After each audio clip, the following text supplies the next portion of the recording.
Eu sou o Luiz Spagnoli, sou psicanalista e muitos me perguntam ou me questionam sobre a validade de eu ficar explicando essas coisas técnicas, né? Esses assuntos de fisiologia, de medicina, né? De neurologia, de psiquiatria, já que se alguém tiver um problema, ficar doente, procura o médico, que é o médico que tem que entender dessas coisas.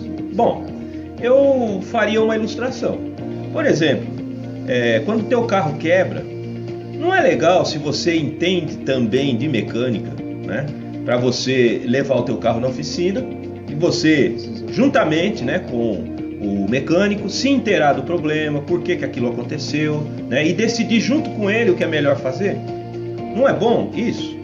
Não é melhor do que você ter que confiar integralmente na honestidade do mecânico, na capacidade, na habilidade dele de fazer diagnósticos, né, e coisas do tipo?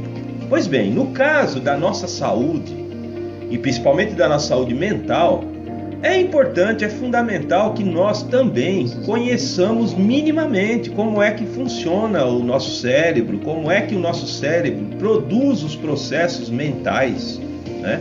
E dessa forma, se tivermos que enfrentar algum problema, alguma dificuldade, nós saberemos decidir junto com o médico, o profissional, qual seria a melhor saída, qual seria a melhor opção, o melhor tratamento, o melhor medicamento ou coisa do tipo. Então, aprender sobre essas coisas é sempre proveitoso para nós todos. E nesse vídeo especificamente eu desejo explicar sobre essa interação entre a mente, né, e o cérebro, né? É uma plataforma mente-cérebro, onde o cérebro, a parte física, né, do nosso organismo, produz os fenômenos mentais. Interessante isso, né? E nesse caso, o profissional que cuida da mente, dos fenômenos mentais, são o psiquiatra, que tem formação médica, o psicanalista e o psicólogo. Basicamente é isso. Os terapeutas, né? Ao passo que quem cuida da máquina, do cérebro, da parte física, neuroquímica do cérebro, aí sim é o neurologista, que não cuida só do cérebro, né? O neurologista pressupõe cuidar do sistema nervoso do organismo inteiro, que tem o cérebro lá no centro, mas tem os nervos, né? Nervos periféricos, as terminações nervosas, enfim. Então, o neurologista, o neurocirurgião, o neurocientista que estuda exatamente esta parte. Pois bem, e eu gostaria então de falar e tentar explicar, de forma breve e resumida, como é que a máquina, o cérebro, produz os fenômenos mentais. Então temos que entender, por exemplo, como é a unidade básica que constitui o nosso cérebro, que vem a ser aqui o nosso amigo neurônio. Ele está presente no nosso organismo aos milhões e milhões, concentrados no cérebro. Quer dizer, os neurônios são os tijolinhos, né, que constituem o cérebro, e também os nervos, né, os nervos que passam por dentro da medula, né, e que se esparrama, né, pela periferia do organismo. E esses nervos, eles são responsáveis por conduzir o impulso. Por exemplo, olha só como funciona rápido, né? Eu estou aqui e decido, vou mexer o dedão do meu pé. Instantaneamente o dedo responde lá embaixo, né? Olha a velocidade, né, com que este impulso funciona. Mas também, se eu encostar o dedão numa coisa quente, eu imediatamente já sinto aqui na minha mente, no meu cérebro. Então a função dos neurônios é essa, é levar impulsos e trazer impulsos, né, para o computador central aqui.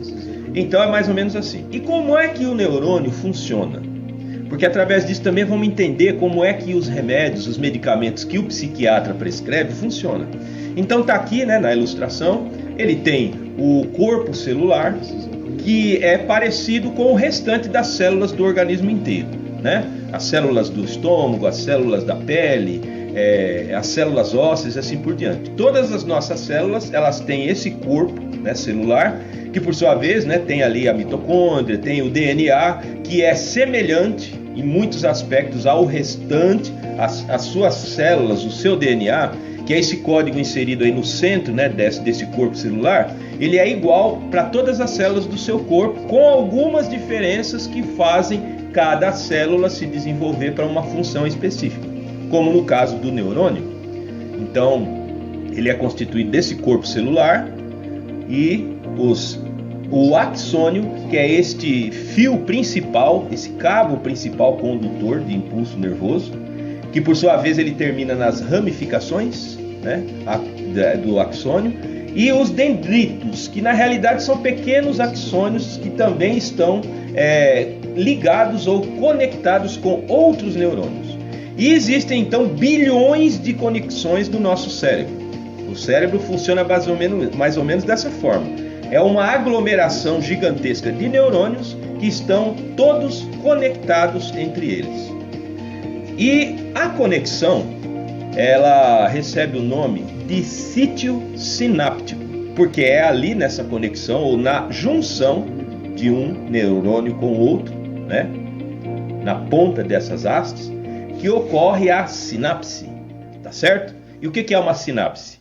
É uma comunicação de um neurônio com o outro, através dos neurotransmissores. São vários hormônios, cada um tem uma função na hora de conversar de um neurônio para outro. É assim que funciona. Então existem, por exemplo, neurotransmissões que ocorrem ali no sítio sináptico, que é típica da ansiedade, por exemplo. Um tráfego intenso ali, por exemplo, do neurotransmissor serotonina. Então fica correndo serotonina de um neurônio para outro, assim, numa velocidade, numa intensidade tão grande, que desencadeia esse fenômeno, né, esse processo mental da ansiedade. E às vezes a ansiedade acontece com a pessoa sem ter uma justificativa. Por quê? Porque essa química ali, né, do cérebro, que ocorre ali nas bilhões e bilhões de sinápticas, está desregulada, por exemplo. Aí o médico então faz o quê? O psiquiatra. Esse sim pode receitar remédio. Porque a abordagem do psiquiatra, ela é médica, mas para produzir resultados mentais. Entende? Quem conserta o cérebro, a máquina, é o neurologista. Tá entendido isso aí? Então o psiquiatra, ele tenta, para melhorar a condição mental do paciente, intervir de forma farmacológica, medicamentosa, por exemplo, através dos ansiolíticos, da classe dos benzodiazepínicos. Como é que esses medicamentos atuam? Quando ele está diluído no sangue, então certas moléculas, elas encostam, né? Elas se agregam ali nesse sítio sináptico, ou às vezes ela recapta, por exemplo, serotonina e tira dali do sítio sináptico para diminuir essa intensidade, essa quantidade, né, de neurotransmissão, ou então ela induz a produzir certos tipos de hormônios e intensificar esse tráfico de hormônios, como no caso do hormônio GABA. É assim que funciona. Então é assim que a medicação atua. E existem, né, várias famílias de medicamentos ansiolíticos e cada um deles, né, com determinadas funções específicas. Para quê? Para intervir neste fenômeno mental da ansiedade, por exemplo.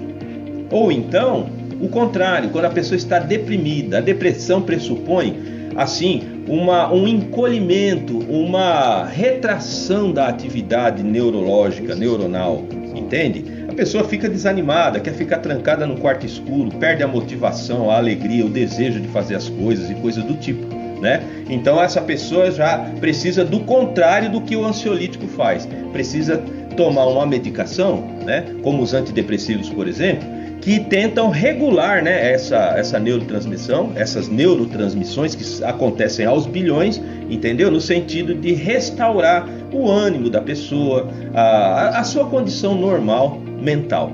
É assim que mais ou menos funciona. E aí o psicanalista e o psicólogo, eles também tentam atuar nos fenômenos mentais, nos processos mentais, só que não com medicação, como o psiquiatra faz, né? Porque o psiquiatra, ele precisa intervir quando o caso já está muito grave. Aí eu vou ser sincero, não adianta, né?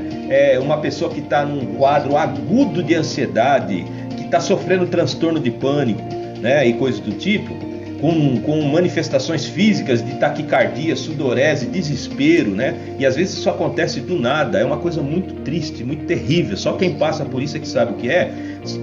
Dificilmente com a psicoterapia ou com a psicanálise você vai conseguir reverter esse quadro, né? Então é preciso começar a atuar antes de ficar grave assim. Porém, quando o psiquiatra atua, ele meio que dá uma socorrida, né? Ele acode na emergência do episódio. Mas aí sim, o psicanalista ou o psicólogo entra para manter, né, esta estabilidade e este equilíbrio.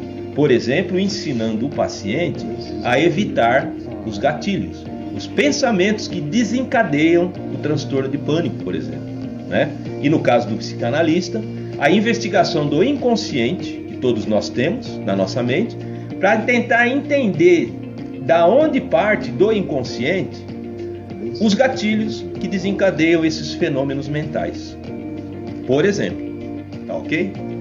Então eu, como psicanalista e terapeuta, posso ajudá-lo no sentido de você fazer uma busca, né, uma análise, uma sondagem do seu inconsciente e, além de ajudá-lo a superar, né, e a vencer esses transtornos, né, transtorno de ansiedade, depressão e coisas do tipo, também encontrar dentro de você a sua real natureza, os seus desejos, suas motivações e também aquilo que lhe atrapalha, os seus medos, os seus traumas, para que através disso você se torne uma pessoa mais habilitada para se relacionar melhor com as pessoas, para conquistar aquilo que você deseja e principalmente para você ser aquilo que você deseja ser. Faça um contato comigo através do meu WhatsApp que está aí nos comentários e terei imenso prazer de marcarmos uma consulta. A primeira consulta é gratuita, como eu sempre gosto de lembrar, e ajudá-lo nesta jornada, neste trabalho de prescrutar o seu inconsciente.